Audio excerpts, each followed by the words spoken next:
மாநிலமா ஆகிவிட்டோம். இனிமேல் என்எல்சியோட அதுல பங்கு பாத்தீங்கன்னா 2000 மெகாவாட் மட்டும்தான்.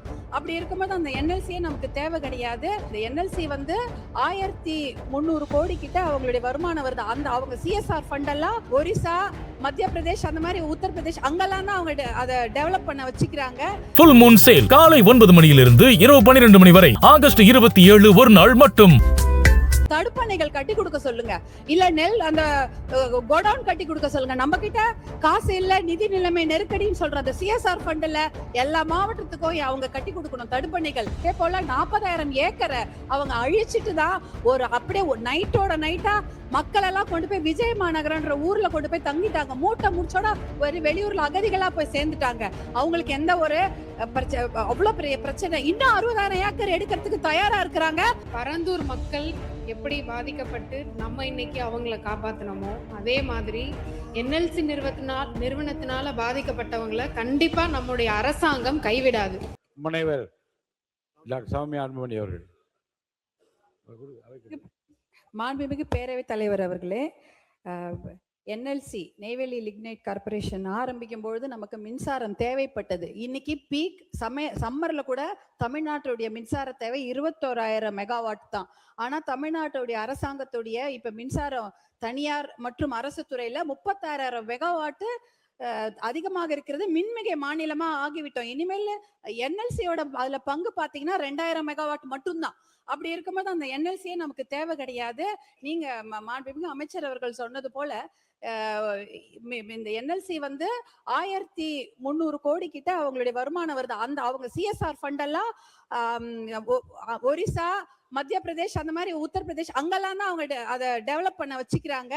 நம்ம தமிழ் வச்சு நமக்கு தடுப்பணைகள் கட்டி கொடுக்க சொல்லுங்க, இல்ல நெல் அந்த கோடவுன் கட்டி கொடுக்க சொல்லுங்க. நம்ம கிட்ட காசு இல்ல, நிதி நிலைமை நெருக்கடின்னு சொல்ற அந்த சிஎஸ்ஆர் ஃபண்ட்ல எல்லா மாவட்டத்துக்கும் அவங்க கட்டி கொடுக்கணும் தடுப்பணைகள். அதை அவர்களிடம் நீங்கள் கண்டிப்பா கேட்க வேண்டும். அதே போல 40,000 ஏக்கரை அவங்க அழிச்சிட்டு தான் ஒரு அப்படியே நைட்டோட நைட்டா மக்கள் எல்லாம் கொண்டு போய் விஜய மாநகரன்ற ஊர்ல கொண்டு போய் தங்கிட்டாங்க. மூட்டை முடிச்சோட ஒரு வெளியூர்ல அகதிகளா போய் சேர்ந்துட்டாங்க. அவங்களுக்கு எந்த ஒரு அவ்வளவு பெரிய பிரச்சனை. இன்னும் 60,000 ஏக்கர் எடுக்கிறதுக்கு தயாரா இருக்கிறாங்க. அதுக்கு பயங்கர முனைப்பா அவங்க செயல்பட்டாங்க. அது சமயம் பாட்டாளி மக்கள் கட்சி தலைவர் மருத்துவர் அன்புமணி அவர்கள் எத்தனையோ பேரோட போய் நெய்வேலி லிக்னைட் கார்பரேஷன் என்எல்சிக்கு போட்டு போடும் போராட்டத்தை செஞ்சாங்க. அப்ப வஜ்ரா வாகனத்தை கொண்டு வந்து அந்த போராட்டம் அடக்கப்பட்ட முயற்சி நடந்தது. அதையெல்லாம் மீறி எல்லாம் பெரிய போராட்டம் நடந்தது. அதனால இன்னொரு 60,000 ஏக்கர் எடுப்பதற்கு கண்டிப்பாக அதை அனுமதிக்க கூடாது. அதை தமிழக அரசாங்கம் வலியுறுத்த வேண்டும். அதே போல பாத்தீங்கன்னா அந்த தண்ணீர் இளநீர்ல வந்து டயாக்சைடு இருக்கு. போதும், நீங்க இல்ல குறிப்பா சொல்லிட்டீங்க. அது குறிப்பு உணர்ந்து அமைச்சர் பதில் சொல்ல தயாரா இருக்காங்க. கணேசன், கணேசன். அன்புமிகு பேரவைத் தலைவர் அவர்களே, இங்க பேசிய நம்முடைய சட்டமன்ற உறுப்பினர்கள் ஏதோ என்எல்சி நிர்வாகம் நிலைமெடுத்த பொழுது விவசாயிகளுக்கு திராவிட முன்னேற்ற கழக அரசு எதுவும் செய்யவில்லை என்று இங்கே பதில் சொல்ல வேண்டாம். நீங்க முதல் முறையா உங்களுக்கு ஒரு வாய்ப்பு கொடுக்கணும்னு கொடுத்தேன். உங்களுக்கு இது வரைக்கும் அழைக்கவில்லை, அதனால வாய்ப்பு கொடுத்திருக்க. சுருக்கமா. மாண்புமிகு முதலமைச்சராக முத்துவேல் கருணாநிதி ஸ்டாலின் அவர்கள் இருந்த பொழுது என்எல்சி அதிகாரிகளை எல்லாம் அழைத்து, என்எல்சியில் இருக்கிற அதிகாரிகள் குறிப்பாக வட மாநிலத்தை சார்ந்தவர்கள் தான் அதிகமாக இருப்பார்கள். வெளியிலே பல்வேறு போராட்டங்கள் நடைபெறுகின்ற பொழுது என்னவென்றே அவர்களுக்கு மொழி சம்பந்தமாக புரியாத காரணத்தினால் வெளியே என்ன போராட்டம் நடக்குதுன்னு கூட அவங்களுக்கு தெரியாது.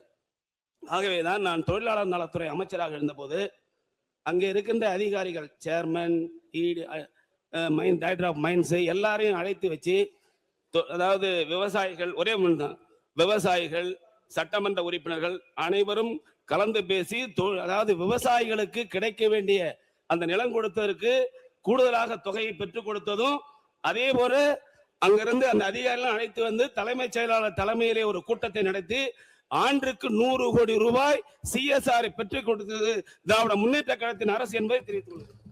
மாண்புமிகு தொழில்துறை அமைச்சர் அவர்கள் பேசுகிறோம். என்எல்சி நிறுவனத்தை பற்றி நிறைய கருத்தெல்லாம் சொல்லி இருக்கின்றார்கள். அவசர மொழி தெரியாதவர்கள் அங்கே இருக்கிறான்னு சொன்னார்கள். புரிய வேண்டிய மொழியிலே நீங்கள் புரிய வைக்க வேண்டியது உங்களுடைய கடமை. மாண்புமிகு தொழில்துறை அமைச்சர் அவர்கள். மாண்புமிகு பேரவைத் தலைவர் அவர்களே, உட்காருங்க, அவங்க பேசட்டும். பரந்தூர் மக்கள் எப்படி பாதிக்கப்பட்டு நம்ம இன்னைக்கு அவங்கள காப்பாத்தினோமோ அதே மாதிரி என்எல்சி நிறுவனத்தினால பாதிக்கப்பட்டவங்கள கண்டிப்பா நம்முடைய அரசாங்கம் கைவிடாது. ஆனா நான் ஒண்ணே ஒண்ணு மட்டும் கேட்டுக்கிறேன், என்எல்சி நிறுவனம் யாருடைய நிறுவனம்? அது ஒரு மத்திய அரசாங்கத்தோட நிறுவனம். நாங்க 3 மாதத்துல அந்த என்எல்சி வரல. இது பல ஆண்டுகளாக இருக்கக்கூடிய நீடிக்கக்கூடிய ஒரு பிரச்சனை. இன்னைக்கு கூட்டணியில யார் இருக்காங்க? அவங்களுமே அங்க மேல பேசி நம்ம தமிழ்நாட்டுக்கான பிரச்சனைகளை சால்வ் பண்ணி தரலாமே. கண்டிப்பா உயர்மட்ட குழு கேட்டிருக்காங்க. அதற்கான நடவடிக்கை நம்மளுடைய மாண்புமிகு முதலமைச்சர் அங்க இருக்க மக்களை கைவிட மாட்டார். ஃபுல் மூன் சேல் காலை 9 மணியிலிருந்து இரவு 12 மணி வரை ஆகஸ்ட் 27 ஒரு நாள் மட்டும்.